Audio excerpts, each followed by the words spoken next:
और आपका स्वागत है हमारे इस YouTube चैनल अंकित आईएएस क्लासेस में। और आज आप जो पढ़ने जा रहे हैं वो आज आपकी जो ज्योग्राफी है, ज्योग्राफी का आपका जो अगला एपिसोड है वो तीसरा एपिसोड आपका होगा। जो तीसरा पार्ट है आपका ज्योग्राफी का वो आज आपका होगा।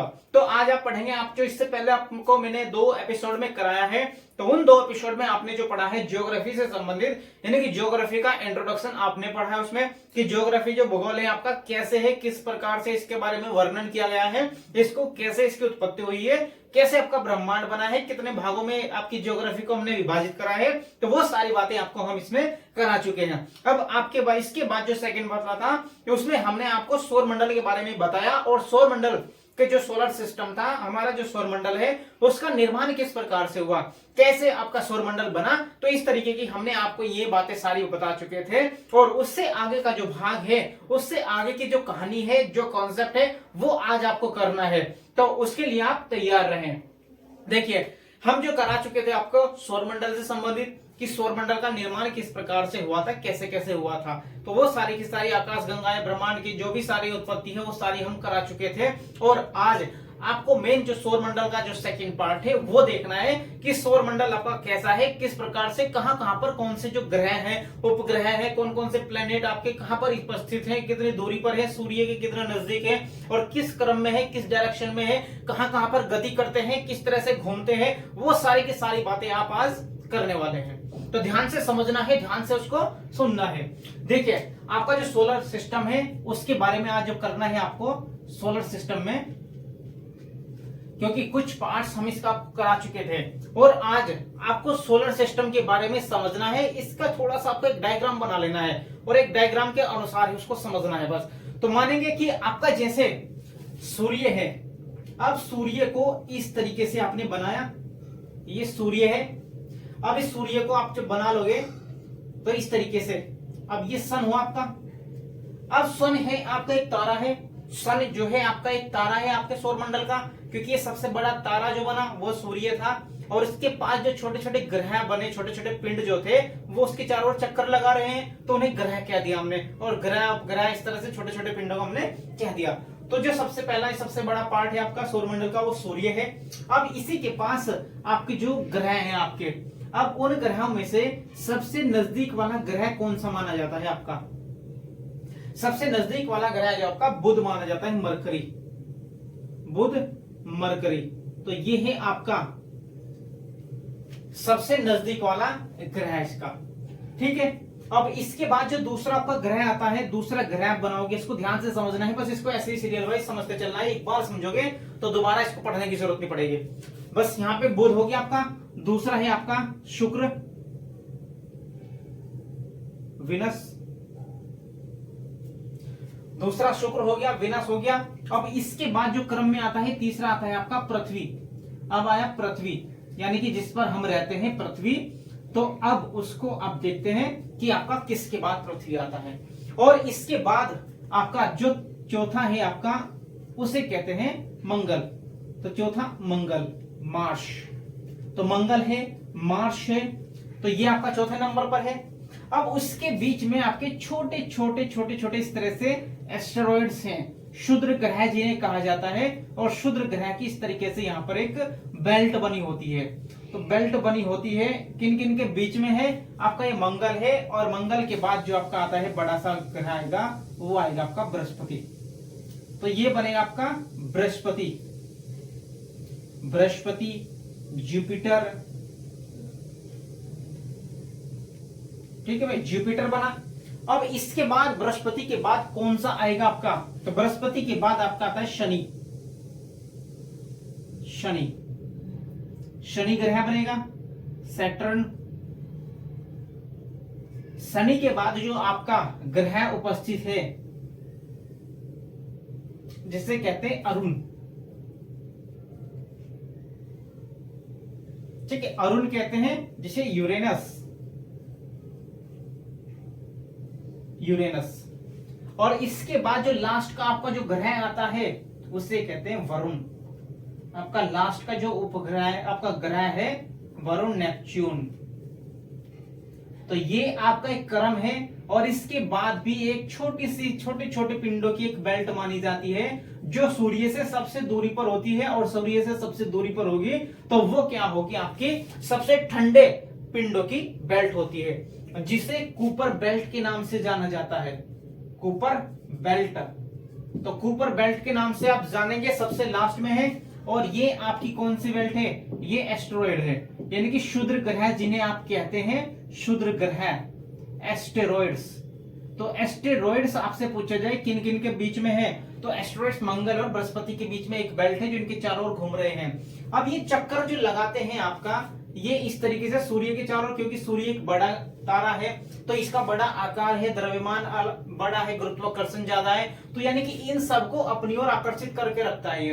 तो इसी कारण से ये सारे के सारे ग्रह इसके चारों ओर ऐसे चक्कर लगाते रहते हैं। और इनकी डायरेक्शन क्या होगी, इनकी डायरेक्शन आप समझेंगे कि जो आपका बुध है ये इस तरीके से आपका चक्कर लगाता है इस डायरेक्शन में, और आपका जो ये शुक्र है ये चक्कर लगाता है इस डायरेक्शन में, यानी कि ये तो आपका पश्चिम से पूर्व की ओर चक्कर लगाएगा, इसे कहते हैं पश्चिम से पूर्व की ओर, क्योंकि आपका इधर क्या होता है, वेस्ट होता है पश्चिम, और इधर क्या होता है ईस्ट। तो यानी कि पश्चिम और पूर्व, तो यानी कि पश्चिम से पूर्व की ओर चक्कर लगाना कह देंगे इसको, तो ऐसे भाई क्योंकि पूरा चक्कर लगाएंगे, इस तरह से चक्कर लगाते रहते हैं, ठीक है। इसी तरह से ये लगाते रहेंगे, इसी प्रकार से ये लगाएगा, क्योंकि इधर को लगाएगा, सॉरी, क्योंकि शुक्र जो है आपका अपोजिट डायरेक्शन में लगाता है, किस डायरेक्शन में, पूरब से पश्चिम की ओर।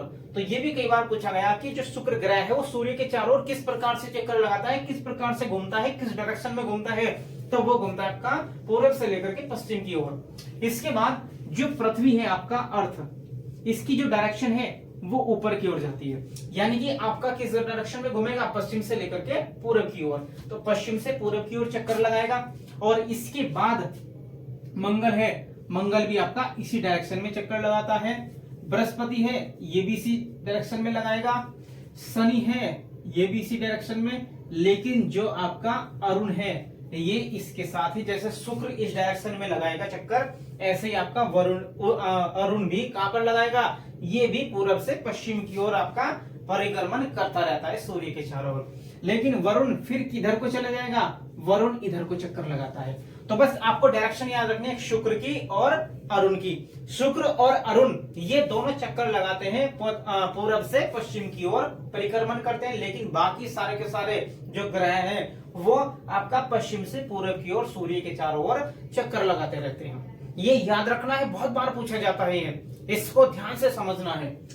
यहां तक आपको समझ में आया, यहां तक ध्यान से इसको समझना है, क्योंकि इसमें आप कुछ पॉइंट्स यहीं पे समझोगे आप। अब यहाँ पर आपको थोड़ा सा एक इसमें समझना है कि जो इसके आधार पर इनका एक तो आकार के आधार पर पूछेगा कि जो इनका आकार है, क्षेत्रफल है, वो किसका सबसे ज्यादा है, किसका कम है, ये क्रम याद को यहीं पर ही समझ में आ जाएगा। तो देखो ध्यान से समझना है।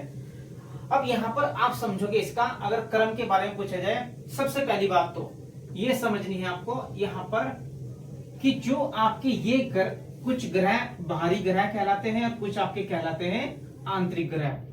तो जो आपके ये ग्रह हैं, ये एस्टेरॉयड से क्षुद्र ग्रह से अंदर की ओर, तो क्षुद्र ग्रह से जो अंदर की ओर है सूर्य के नजदीक, इन्हें कहा जाता है आंतरिक ग्रह। आंतरिक ग्रह कहा जाता है। आंतरिक ग्रह के साथ इनको भीतरी ग्रह भी कह देंगे, वही बात, नाम चेंज, भीतरी ग्रह। और इन्हीं को ही कहा जाता है टेरेस्ट्रियल। टेरेस्ट्रियल का मतलब क्या होता है ये ध्यान से समझना है। टेरेस्ट्रियल ग्रह भी नहीं कहा जाएगा। टेरेस्ट्रियल के नाम से पार्थिव ग्रह भी किन्हें कहा जाता है, वो भी इन्हें कहा जाता है। इनका मतलब होता है आंतरिक ग्रह, भीतरी ग्रह का मतलब कि ये बाहर के और ये अंदर की ओर है, इसलिए इनको आंतरिक ग्रह कहा जाता है। तो आपसे पूछा जाए कि कौन कौन से ग्रह आंतरिक ग्रह की श्रेणी में आते हैं, तो बुध, मरकरी, शुक्र, विनस, पृथ्वी, अर्थ, मंगल, मार्स, ये चारों के चारों भीतरी ग्रह की श्रेणी में आते हैं। और ये कैसे हैं, टेरेस्ट्रियल और पार्थिव ग्रह। टेरेस्ट्रियल और पार्थिव इसलिए कहा जाता है क्योंकि ये चट्टानों से मिलकर के बने होते हैं। जैसे हमारी पृथ्वी है चट्टानों से, सॉलिड पार्ट से मिलकर के बनी है, तो इसी वजह से इन्हें टेरेस्ट्रियल कहा जाता है, क्योंकि सॉलिड पार्ट्स चट्टानों से मिलकर के बने हैं और बाकी जो है ये गैसों से मिलकर के बने हैं। तो ये गैसीय ग्रह भी कहा जाता है, इनको टेरेस्ट्रियल ग्रह और इनको गैसीय ग्रह, ठीक है। और इसी आधार पर यह स्थलीय ग्रह के नाम से भी अगर आपसे पूछा जाए कि स्थलीय ग्रह भी कौन से हैं, तो इनका नाम दूसरा स्थलीय ग्रह के नाम से भी आता है। तो स्थलीय ग्रह के नाम से भी इनको जानेंगे। स्थलीय ग्रह, टेरेस्ट्रियल ग्रह, पार्थिव ग्रह, आंतरिक ग्रह, भीतरी ग्रह, इन सब के नाम से इन चारों को जाना जाता है। और अब ये चार आते हैं बाद के, इन चारों को किस किस नाम से पुकारेंगे, इसी तरीके से हम ये चारों के चारों आएंगे आपके बाह्य ग्रह। इन्हें हम कह देंगे बाह्य ग्रह कह देंगे, जोबियन ग्रह कह देंगे, जोबियन ग्रह कह देंगे, और गैसीय ग्रह भी कह देंगे। इनको गैसीय ग्रह के नाम से भी इनको कहा जाएगा। ठीक है, तो ये बाह्य क्योंकि बाहर की ओर है तो बाह्य ग्रह। जोबियन कहा जाता है क्योंकि गैसों से मिलकर के बने हैं तो इसलिए जोबियन ग्रह कहा जाता है। और गैसीय ग्रह क्योंकि गैसों से मिलकर बने हैं तो गैसीय ग्रह कह दिया गया। तो इसी प्रकार से इनके भी ये नाम दे दिए गए। तो ध्यान रखना है कौन से जोबियन ग्रह किस श्रेणी में आते हैं और कौन से टेरेस्ट्रियल ग्रह की श्रेणी में आते हैं। अब इनमें आपसे जो बुध है, शुक्र है, पृथ्वी है, मंगल है, बृहस्पति, शनि, अरुण, वरुण, इस प्रकार से। अब इनका आकार आपसे पूछता है कि आकार में सबसे बड़ा कौन सा है, सबसे छोटा कौन सा है, क्रम कौन सा है, बड़े से छोटे का आकार, छोटे से बड़ा।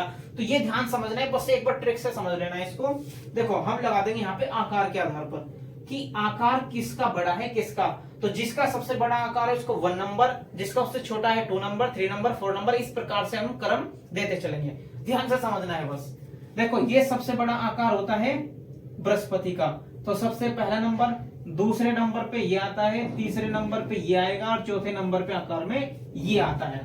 5वें नंबर पे पृथ्वी आता है, 6ठे नंबर पे शुक्र आएगा और 7वें नंबर पर मंगल और 8वें नंबर पर बुध। तो सबसे छोटा जो ग्रह है आकार में, क्षेत्रफल में आपका, वो बुध माना जाता है। और द्रव्यमान के आधार से भी पूछ लिया जाए आपसे तो द्रव्यमान भी आपका सेम माना जाता है। यही क्रम आपको यहीं से ध्यान से समझ लेना है बस कि द्रव्यमान का जो क्रम है वो भी क्या होगा आपका, बिल्कुल सेम होगा। तो द्रव्यमान में भी अगर आप लगाओगे सेम लगा देना बस, पहला, दूसरा, तीसरे नंबर पर, चौथे नंबर पर, 5वें नंबर पर, ये 6ठे नंबर पर, और यही 7वें पर, और ये 8वें पर। तो सेम क्रम ही इनका द्रव्यमान के आधार पर आ जाता है आपका। तो द्रव्यमान के आधार पर भी सेम क्रम है। और इसी आधार पर अब इसका घनत्व के बारे में पूछ लेता है आपसे कि घनत्व जो है कि घनत्व किसका ज्यादा है और किसका कम है। तो घनत्व को ध्यान से समझना है आपको कि घनत्व के बारे में आप कैसे बताओगे। सबसे ज्यादा घनत्व किसका होता है आपका, सबसे ज्यादा घनत्व ये याद रखना है आपका, ये पृथ्वी का माना जाता है। और दूसरे नंबर पे आता है ये आपका, और तीसरे पे आता है ये, और चौथे पे आता है आपका मंगल। तो घनत्व के आधार में भी बस क्रम याद रख लेना है, पहला, दूसरा, तीसरा और चौथा। और फिर 5वें नंबर पर आपका आता है घनत्व के आधार पर 5वें नंबर पर आएगा आपका वरुण। फिर 6ठे नंबर पर आता है आपका ये आएगा, 6ठे नंबर पर ये आया। अब 7वें नंबर पर आपका आता है अरुण और 8वें नंबर पर आता है आपका शनि। तो ये घनत्व का क्रम भी आपको ऐसे ही याद रखना है। तो ध्यान से इसको समझना है और इसका इतना स्क्रीनशॉट ले ले, क्योंकि मैं इनको मिटाने वाला हूं यहां तक। तो इसको इतना ले सकते हैं क्योंकि आपको आगे ही नीचे ही लिखना। आप अपनी जब कॉपी में बनाओगे तो इसी के नीचे जो मैं यहां से मिटा दूंगा इसको, और इसके नीचे ही लिखना है आपको, ठीक है। तो बस इसको स्क्रीनशॉट इतना ले तुरंत, ठीक है। क्योंकि क्या है, कुछ के आपके इनका परिक्रमण काल है कि आपका ये जो परिक्रमा करता है वो कितने समय में करेगा, ये सूर्य की परिक्रमा कितने समय में, ये कितने समय में, इस प्रकार से सबका आपका परिक्रमण काल यहीं पर ही मिल जाएगा आपको। अब देखना है किस तरीके से यहाँ पे मिलेगा आपको। देखो अगर आपसे पूछे कि परिक्रमण काल के बारे में कि परिक्रमण काल किसका कितना है, कौन कितने समय में करता है, तो यही से ही क्रम करेंगे। जो जितना नजदीक है वो उतना कम समय लेगा चक्कर लगाने में, जो जितना दूर जाता चला जाएगा उसका समय भी उतना ही बढ़ता चला जाएगा। तो सबसे कम समय लेता है बुध, और कितना परिक्रमण काल समय होगा इसका, ये होता है इसका 88 दिन।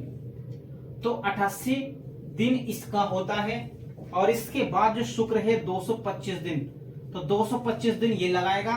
पृथ्वी कितना लगाता है 365 सही 1/4, क्योंकि एक साल में कितना होते हैं आपके इतने दिन, तो एक साल माना जाता है जब पूरा एक चक्कर लगा देता है, इसको हम एक साल कह देते हैं, एक वर्ष कह देते हैं। तो कितना समय लगता है 365 सही 1/4 दिन। ये 1/4 आपका कौन सा बनता है, क्योंकि आपके जब लीप ईयर्स बन जाते हैं, लीप ईयर्स आता है 4 साल बाद, तो ऐसे ही 1/4 1/4 1/4 जुड़ करके आपका क्या बन जाएगा। फिर इसके बाद हम जैसे अगले साल 1/4 जोड़ेंगे, फिर 1/4, फिर 1/4, तो 4 साल बाद ये क्या बन जाएगा, पूरा 1 बन जाएगा, तो 366 बन जाता है। नहीं तो वही लीप ईयर्स कहलाता है आपका 366 दिन का। तो ऐसे जुड़ करके आपका बन जाता है वो लीप ईयर्स। तो समझ गए कितना होता है, तो 365 से ही 1/4, ये आपको ध्यान रखना है, इसका ध्यान से बस। तो ये हो गया आपका इतना। अब इसके बाद मंगल कितने समय में लगाएगा, इसे कहते हैं आपका 687 दिन में, ये 687 दिन में लगाता है। अब इसके बाद बृहस्पति है, बहुत दूर चला गया, तो ये समय लेगा बहुत ज्यादा, अब ये 11.9 वर्ष में लगाएगा। अब इसी प्रकार से जो शनि है ये और दूर चला गया, तो ये कितने में लगाएगा, 29.5 वर्ष में लगाता है। इन्हें वर्ष लगते हैं, इन्हें दिन लगते हैं इतने। अब देखिए इसके बाद आपका जो अरुण है ये 84 वर्ष लेता है लगभग, ये 84 वर्ष लेगा, और ये 164.8 वर्ष के लगभग लेता है। वरुण सबसे ज्यादा समय लेगा इसका एक चक्कर लगाने में, परिक्रमण करने में, सराउंडिंग करने में इसकी। तो इस प्रकार से इनका परिक्रमण काल भी आपको याद होना चाहिए, क्रम वाइज इसको ऐसे ही चित्र में बना लेना, ऐसे ही इसको ध्यान से समझ लेना, ऐसे इसका नोट कर सकते हो आप अपने नोट्स में। ये हुआ आपका परिक्रमण काल। अब इनके कुछ उपग्रह हैं, किसके उपग्रह कितने हैं, जो सैटेलाइट्स होते हैं आपके, किसके कितने सैटेलाइट है, हमारी पृथ्वी का कौन सा सैटेलाइट है, और किसके कितने कितने सैटेलाइट हैं। ये आपको क्रम में यहीं पे है, क्योंकि आगे सबके जो सैटेलाइट है उनके मेन जो सैटेलाइट्स है उनके नाम क्या क्या है, सब बृहस्पति के, शनि के, इनके नाम क्या क्या है, ये हम आपको अगली जो भी आपका इसके बाद होगा वो डिटेल में बताएंगे अलग अलग के बारे में। जब आपको अलग अलग डिटेल इनकी बताई जाएगी तो उसमें आपको सारी डिटेल बताएंगे। अभी आपको बस याद रखना है कि इनके क्रम वाइज। तो उपग्रह, इसका कोई उपग्रह नहीं होता, यहाँ पर कोई नहीं होता, ना ही इसका होता है। पृथ्वी का कितना है 1, इसके कितने हैं 2, और बृहस्पति के कितने हैं 79, और इसके कितने हैं 82, और लगभग इसके कितने हैं 27, और इसके कितने हैं 14 के लगभग। तो ये आपके उपग्रह माने जाते हैं। किस किस के हैं आपसे पूछ लिया जाए कि पृथ्वी का एक उपग्रह है जिसे हम चंद्रमा कहते हैं, मंगल के 2 हैं, डिमोस, फोबोस, और इस प्रकार से इसके 79 हैं बृहस्पति के। तो ये 79 के बताएंगे मेन इसके भी क्या क्या नाम है, कौन से जब डिटेल में कराएंगे। और शनि के 82 होते हैं। तो सबसे ज्यादा उपग्रह सैटेलाइट किसके हैं, वो आपके शनि के माने जाते हैं वर्तमान में। और अरुण के कितने हैं 27, वरुण के कितने हैं 14। तो ये सैटेलाइट्स हैं आपके, इनको ध्यान से समझना है किसके किसके कितने उपग्रह हैं, यहाँ पे ध्यान से इसको देखना है। ओके चलिए, अब यहाँ से आपने इतना समझा इनके बारे में। अब इसमें हम सबसे पहले आपका देखेंगे जो सन के बारे में, थोड़ा सा यहाँ पर देखते हैं कि सन की जो स्थिति है, सन के बारे में क्या बताया गया है। अब देखो यहाँ पर जो सन के बारे में हम देखते हैं, इसको थोड़ा सा, अब इसको स्क्रीनशॉट आप ले सकते हो इसको आगे से। देखिए अब यहाँ पर आपको देखना है सूर्य के बारे में, कुछ इसके तथ्य हैं, इसके बारे में कुछ सूर्य के बारे में जानेंगे कि सूर्य कैसे कैसे कहां पर उपस्थित है। तो जो सन है आपका, सन के बारे में थोड़ा सा जानेंगे। तो सन का सबसे पहले तो आपको मानते हैं कि जो सन है इसका व्यास कितना है, डायामीटर के बारे में कि लगभग कितना बड़ा है इसका व्यास। तो ये सन है, इसका जो व्यास है आपका वो कितना है। तो सन के जो व्यास के बारे में आपसे पूछ लेता है, जो ये डायामीटर है इसका वो लगभग कितना है। तो यहां से माना जाता है 13,92,000 किलोमीटर। तो इतना किलोमीटर इसका जो है आपका व्यास माना जाता है। डायमीटर है कि इतना 1,92,000 किलोमीटर डायमीटर है इसका। तो इसके बाद अगर आपसे पूछा जाए कि इसका जो द्रव्यमान आयतन है वो कितना है, तो ये पृथ्वी के रेस्पेक्ट में बताया जाता है। इसका द्रव्यमान भी आपसे पूछ लेता है कि जो सूर्य है इसका द्रव्य, वो इसका जो आयतन कितना है, आयतन के बारे में पूछेगा। तो आयतन के बारे में जब इसका पूछा जाता है तो आप बता सकते हो इसको कि ये 13 लाख गुना होता है पृथ्वी के आयतन का। जो पृथ्वी का आयतन है उसके पृथ्वी के आयतन का कितना लाख गुना है, ये 13 लाख गुना माना जाता है इसके आयतन का। ठीक है, अब इसके बाद चलो इसका द्रव्यमान भी देख ही लेते हैं। तो द्रव्यमान जो है इसका वो कितना है, तो द्रव्यमान के बारे में पूछ रहा है 3 लाख 92 3,32,000 गुना, यानी कि इतना गुना होता है पृथ्वी के द्रव्यमान का। तो पृथ्वी के द्रव्यमान का इतना जो है आपका इतना गुना इसका द्रव्यमान माना जाएगा। केवल व्यास कितना है 13,92,000 किलोमीटर, आयतन कितना है 13 लाख, पृथ्वी के आयतन का इतना गुना है 13 लाख गुना।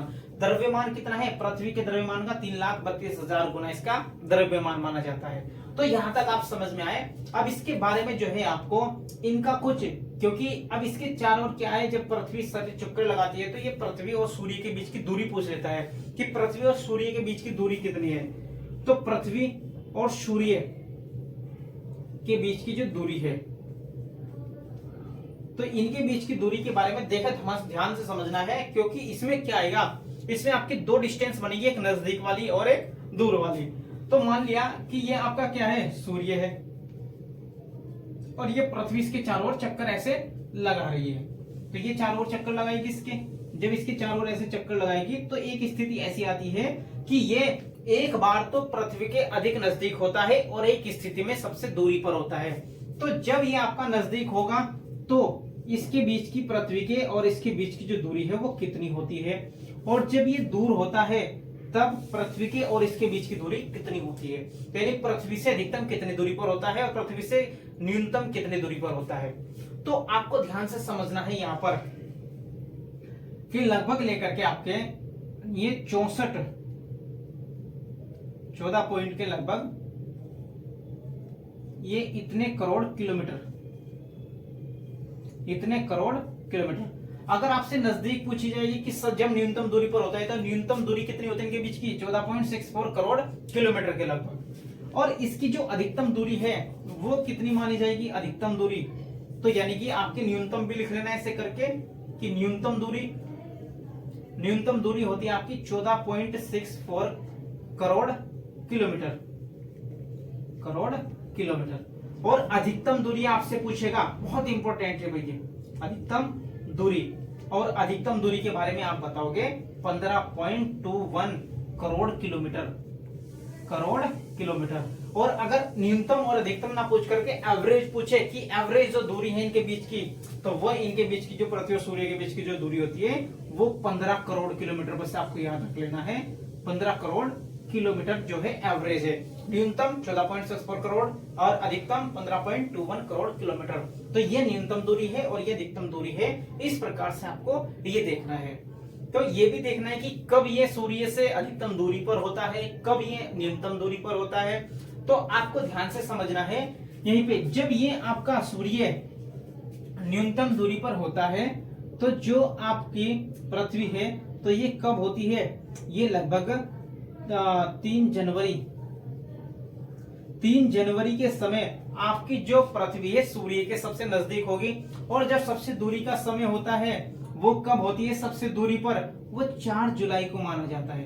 तो 4 जुलाई का समय होता है जब सूर्य पृथ्वी से अधिकतम दूरी पर होता है, और 3 जनवरी का समय होता है जब सूर्य पृथ्वी के अधिकतम नजदीक होता है।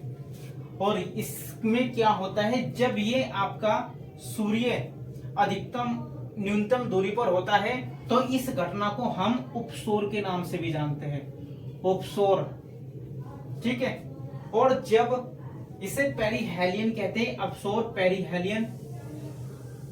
पेरिहेलियन। और जब ये अधिकतम दूरी पर होता है तो इसे हम अपसौर की घटना कहते हैं। तो ये आपसे पूछेगा अपसौर किसे कहते हैं, एपहेलियन किसे कहते हैं। तो ये घटनाएं कब होती है, किस प्रकार से होती है। तो अपसौर की घटना 4 जुलाई को होती है, उपसौर की घटना 3 जनवरी को होती है। जब सूर्य पृथ्वी के बीच की दूरी न्यूनतम होगी तब उपसौर की घटना, जब सूर्य पृथ्वी के बीच की दूरी अधिकतम होगी तब अपसौर की घटना होती है। तो इस प्रकार से ये आपको देखने को मिलेगा। और इसमें जो है आप जो उत्तरी गोलार्ध वाले यानी कि लोग हैं, उत्तरी गोलार्ध वाले लोगों को इसी वजह से अधिकतम और दूरी की वजह से ना तो अधिक सर्दी महसूस होती है और ना ही गर्मियों में अधिक गर्मी महसूस होती है। लेकिन दक्षिणी गोलार्ध वालों के लिए नुकसान होता है, उनको गर्मियों में इसी कारण से अधिक गर्मी महसूस होती है और सर्दियों में अधिक सर्दी महसूस होती है। वो कारण क्या है, वो इसी के कारण होता है। बस ये समझ लेना, एक छोटा सा पॉइंट है कि जब आपका ये पृथ्वी है अब पृथ्वी ऐसे झुकी हुई है भाई थोड़ी सी, ठीक है, ये आपका विषुवत रेखा है। जब ये विषुवत रेखा है तो ये विषुवत रेखा इस तरह, इधर कौन सा है आपका उत्तरी गोलार्ध नॉर्थ पोल, इधर साउथ पोल हो गया, ठीक है, ये उत्तरी गोलार्ध हो गया आपका नॉर्थ, ठीक है, और ये दक्षिणी गोलार्ध हो गया, दक्षिणी गोलार्ध, ठीक है भाई, दक्षिणी गोलार्ध, ठीक है, ये नॉर्थ हेमिस्फीयर, नॉर्थ हेमिस्फीयर, ये साउथ हेमिस्फीयर कहते हैं इसको, हेमिस्फीयर। तो इस प्रकार से अब देखना है जब आपका सूर्य यानी कि यहां पर ये जब घटना होती है आपकी ये न्यूनतम वाली, अब जब न्यूनतम वाली होगी तो जो आपके उत्तरी गोलार्ध, जैसे भारत है, भारत आपका यहां पर होगा उत्तरी गोलार्ध में, ठीक है, तो भारत तो वहां पर है। अब सूर्य ही यानी कि क्या है ये, अब न्यूनतम दूरी है इनके बीच की, अब न्यूनतम दूरी है तो इसका मतलब क्या होगा, सूर्य पृथ्वी के नजदीक है, तो हमारे यहाँ सर्दी का मौसम चल रहा है इस साइड में, और जब इस साइड में सर्दी का मौसम चल रहा है लेकिन सूर्य नजदीक आ गया तो क्या होगा कि सर्दी हमें कम महसूस होगी, क्योंकि सूर्य भी नजदीक आ गया, वो अपना तापमान गिर रहा है अच्छी तरीके से, तो इस वजह से क्या होगा कि उत्तरी गोलार्ध वालों को ज्यादा सर्दी नहीं लगेगी जितनी लगनी चाहिए थी, क्योंकि सूर्य नजदीक आ चुका है, वो अपना तापमान फेंक रहा है। जब अपना तापमान फेंक रहा है तो आपको सर्दी का कम एहसास होता है, कम महसूस होती है। लेकिन अब यहाँ पर तो गर्मी होगी, क्योंकि भाई जब यहाँ पर गर्मी होगी सूर्य के सामने है, अब सूर्य के सामने जब आती है तो गर्मी ज्यादा होती है, लेकिन सामने तो है, लेकिन अब सूर्य और नजदीक आ गया पृथ्वी के, जब और नजदीक आ गया तो गर्मी और ज्यादा महसूस होगी। तो यहाँ पर इसी वजह से दक्षिणी गोलार्ध वालों को अत्यधिक गर्मी महसूस होती है और उत्तरी गोलार्ध वालों को कम सर्दी महसूस होती है। और अब इसके बाद एक घटना वही बनेगी आपकी, दूसरी घटना है जब आपका सूर्य क्या होगा अधिकतम दूरी पर, जब सूर्य आपका अधिकतम दूरी पर होता है, अब यहीं पर ही ये घटना बन जाएगी आपकी, छोटा सा बना लेंगे बस यहीं पर ही। अब ये तो क्या है मैक्सिमम डिस्टेंस, जब मैक्सिमम डिस्टेंस होगी आपकी 15.21 करोड़ किलोमीटर की, तो सूर्य चला गया। अब यहाँ पर होता क्या है कि जब ये दूर चला गया तो आपका जो उत्तरी गोलार्ध है ये सूर्य के सामने आ जाएगा, तो इसको हम बना लेंगे किधर, इस साइड में। अब यहाँ पर जो है आपका ये सूर्य बना लिया जाएगा। अब जब सूर्य बना लिया और ये है आपका उत्तरी गोलार्ध, अब जब ये उत्तरी गोलार्ध है आपका तो सूर्य इधर है, तो ये क्या करेगा, अब सीधा पड़ेगा इस पर। अब ये पीछे चला गया और उत्तरी गोलार्ध सामने आ गया, लेकिन क्या होगी अधिकतम दूरी, तो मैक्सिमम डिस्टेंस भी तो होगी इनके बीच की, मैक्सिमम डिस्टेंस यानी कि 4 जुलाई का समय बताया था, तो 4 जुलाई को हमारे यहाँ जो है भारत में गर्मी होती है, तो जब यहाँ पर गर्मी होगी तो इसी कारण से सूर्य भी तो क्या चला गया, दूर चला गया। अब सूर्य सामने तो आ गया, सामने आने का मतलब गर्मी होगी उसी क्षेत्र में, लेकिन जब गर्मी हो रही है तो सूर्य अधिक दूरी पर भी चला गया। तो दूरी पर जाने का मतलब क्या है कि वहां से अब वो सूर्य का तापमान कम भेज रहा है अधिक दूर होने के कारण, तो गर्मी तो हो रही है लेकिन अब हमें कम गर्मी महसूस होगी क्योंकि सूर्य हमारे से दूर भी जा रहा है। और इसी कारण अब यहाँ पर सर्दी होगी इस समय, जब सर्दी होगी तो यहाँ पर सर्दी हो रही है लेकिन सूर्य और दूर चला गया। इस स्थिति में जब यहाँ पर सर्दी होगी भाई 4 जुलाई के समय यहाँ पर दक्षिणी गोलार्ध में सर्दी का मौसम बनेगा और सूर्य और दूर चला गया तो सर्दी और ज्यादा बढ़ेगी नहीं। तो इसी कारण से क्या है, ये आपको इस स्थिति के कारण दक्षिणी गोलार्ध वालों को दोनों स्थिति में अधिक सर्दी महसूस होती है और अधिक गर्मी भी महसूस होती है। और जो उत्तरी गोलार्ध वाले हैं उन्हें ना तो ज्यादा गर्मी महसूस होती और ना ही ज्यादा सर्दी महसूस होती है, केवल वो इसी कंसेप्ट के आधार पर है। और ये कंसेप्ट आपको समझना है क्योंकि ये कंसेप्ट आपका हर बार एग्जाम में आता है, पीसीएस का एग्जाम हो, आपका यूपीएससी का एग्जाम है, तो इन एग्जामों में और बाकी जो भी आपके एग्जाम है अच्छे, उन सब में ये कंसेप्ट से ही पूछे जाते हैं। बस ये कंसेप्ट आपको पता है तो आपका प्रश्न गलत नहीं हो पाएगा। तो बस आपको ध्यान से समझना है इस कंसेप्ट के बारे में। तो आज आपके लिए इतना ही हम रखते हैं और इसका नया जो कंसेप्ट है नए, तो वो हम आपका कल करेंगे।